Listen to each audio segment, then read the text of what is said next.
You know how sometimes the most unassuming places, well, they hold the most captivating stories. Today, we're kind of venturing into just such a corner of Europe. Belarus. Ah, Belarus.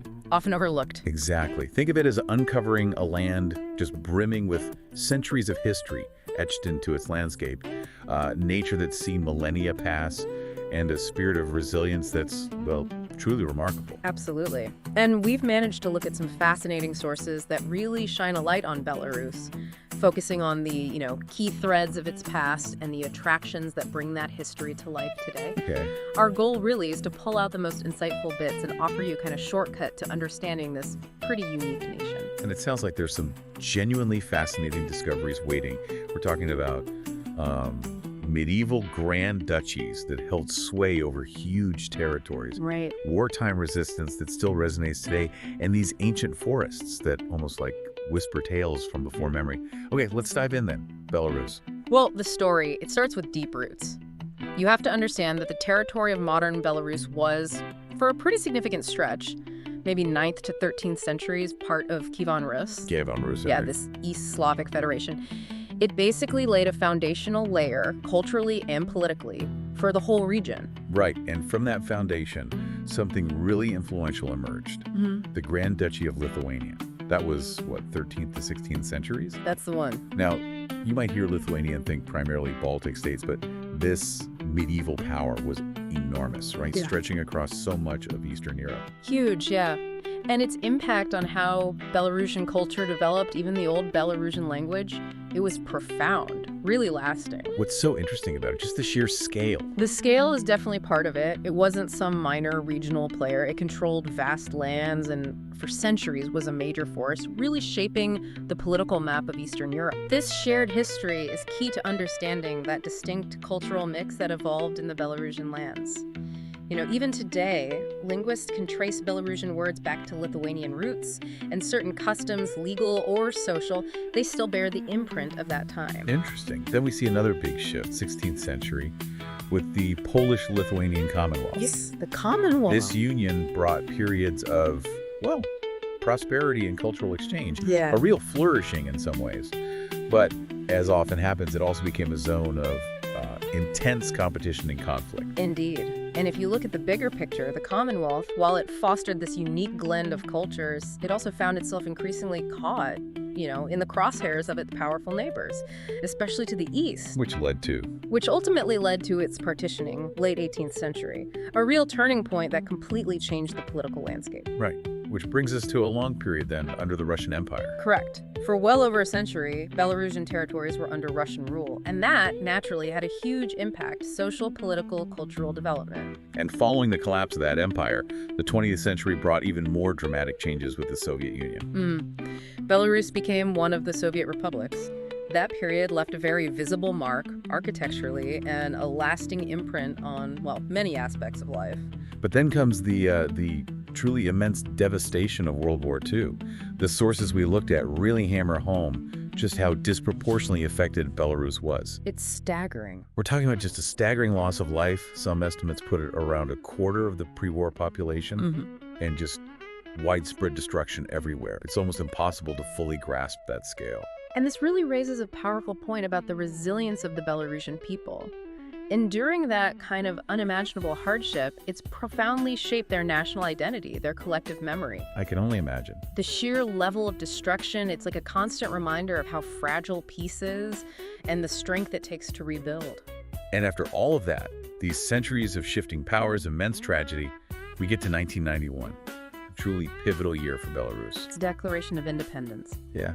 It's an extraordinary historical journey when you lay it out like that. Absolutely. A really complex narrative woven from threads of different empires, diverse cultures, periods of intense struggle, finally culminating in the modern independent state we see today. So let's pivot then. If we look at what you might see and experience in Belarus today, the attractions seem to offer a really tangible connection to this rich, often turbulent past. They really do.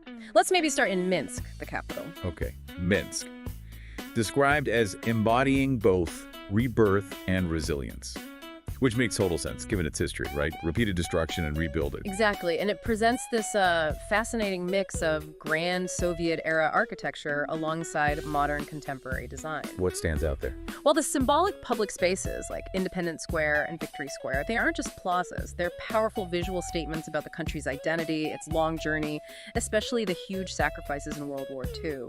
Victory Square, with its eternal flame, is particularly poignant. And for anyone wanting to dig deeper into that history, it sounds like the National Museum of Belarusian History and Culture and the Belarusian State Museum of the Great Patriotic War are essential stops. Definitely. They provide crucial context. You see artifacts, read firsthand accounts, really understand the layers we've been talking about. Helps connect the dots. Precisely. And it's interesting, even in a busy urban center like Minsk, you can still find quiet spots for reflection, like along the Svislok River or in Gorky Central Park. Okay. Moving westwards then, we hit the Brest Fortress. The description suggests a site carrying immense historical weight, internationally recognized for the courage shown there right at the start of WWII. Yes, the defense of Brest Fortress in June 1941 was absolutely a defining moment. What happened exactly? Well, despite being heavily outnumbered, facing overwhelming firepower, the Soviet soldiers there mounted this fierce, unexpectedly long resistance against the invading Nazi forces. Their sheer tenacity, facing almost certain defeat, it became this powerful symbol of defiance. Wow. Yeah, resilience. And the Brest Hero Fortress Memorial Complex now stands as this profound tribute. You can still see remnants of the original walls, these imposing monuments.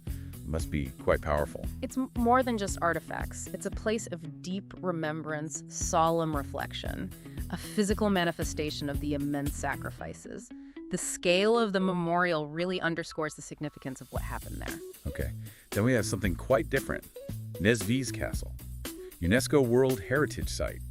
Sounds like pure architectural grandeur. Oh, it is. Origins back in the 16th century, strong connection to the incredibly influential Radziwiłł family. The Radziwiłłs, right. What's particularly fascinating about Nezvi's is the blend of architectural styles. You see Renaissance, Baroque, Gothic elements, all in the same complex. So it evolved over time. Exactly. It reflects different phases of construction, changing tastes, and it's so meticulously preserved, it offers a real glimpse into the opulence and power of the Radziwiłł.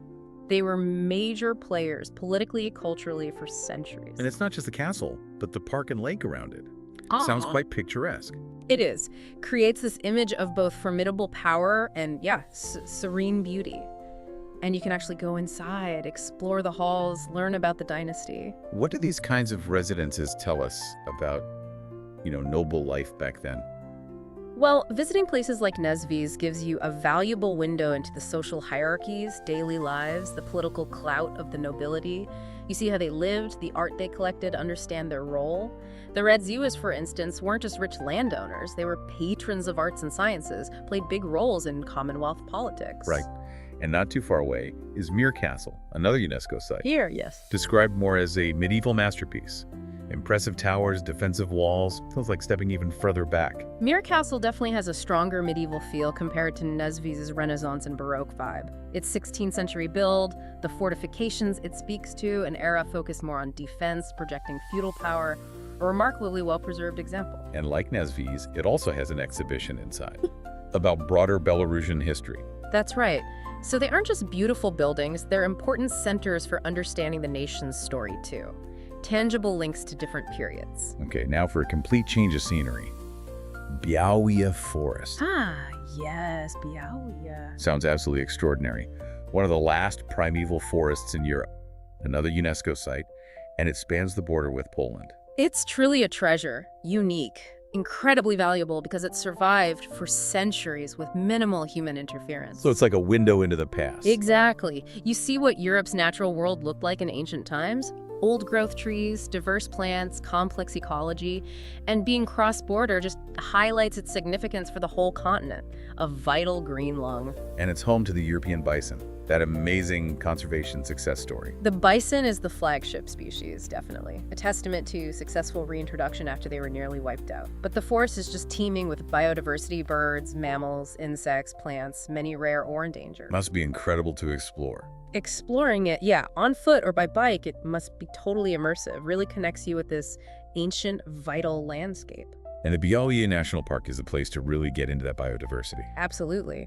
It offers a chance to witness a truly wild, undisturbed landscape and understand the intricate web of life it supports. It's such a powerful contrast to the cities and castles, showing another crucial dimension of Belarus. Then there's Grodno, described as one of Belarus's oldest cities, well-preserved medieval architecture.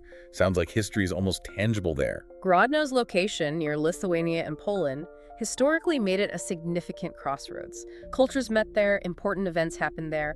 You've got Grodno Castle overlooking the Niemen River, speaks to centuries of influence. And the Kolozsa Church, early medieval sandstone. Sounds unique. Plus the Great Synagogue, reminding us of the diverse communities. Exactly.